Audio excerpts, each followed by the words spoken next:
मेरठ में पति ने 7 माह की गर्भवती पत्नी की चाकुओं से ताबड़तोड़ वार करके बेरहमी से हत्या कर डाली।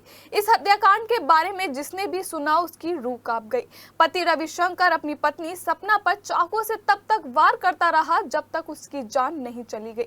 पत्नी के पेट पर भी कई वार किए। पहले चाकू से पत्नी की गर्दन रेती और फिर उसके शरीर पर ताबड़तोड़ वार करने शुरू कर दिए।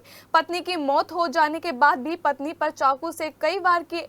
खून से लथपथ पत्नी के पास पति आराम से बैठा रहा और फिर पुलिस को खुद ही फोन करके पत्नी के कत्ल की कहानी बता डाली कि मैंने पत्नी को मार डाला है। उसकी लाश पड़ी है। पुलिस मौके पर पहुंची और देखा कि पत्नी की लाश कमरे में पड़ी थी और पति के सारे कपड़े खून में सने पड़े थे।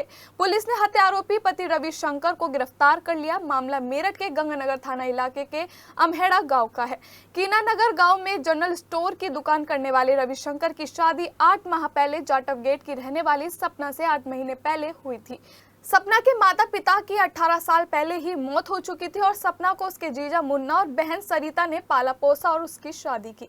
बताया जा रहा है कि सपना के बार बार अपने जीजा मुन्ना के घर जाने को लेकर दोनों में कहासुनी होती रहती थी। एक सप्ताह पहले सपना अमहेड़ा गांव में अपने घर आ गई थी। पति रविशंकर ने फोन किया कि मैं आ रहा हूं। सपना के जीजा मुन्ना काम से गए हुए थे और उनके बच्चे स्कूल, जबकि सपना की बहन पड़ोस में थी।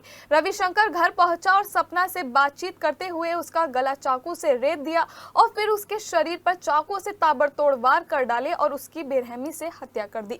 पत्नी 7 महीने की गर्भवती है, ये जानते हुए भी रविशंकर ने सपना के पेट पर भी चाकू से कई वार किए। पुलिस ने रविशंकर को गिरफ्तार कर लिया है और उससे पूछताछ करने में जुटी है।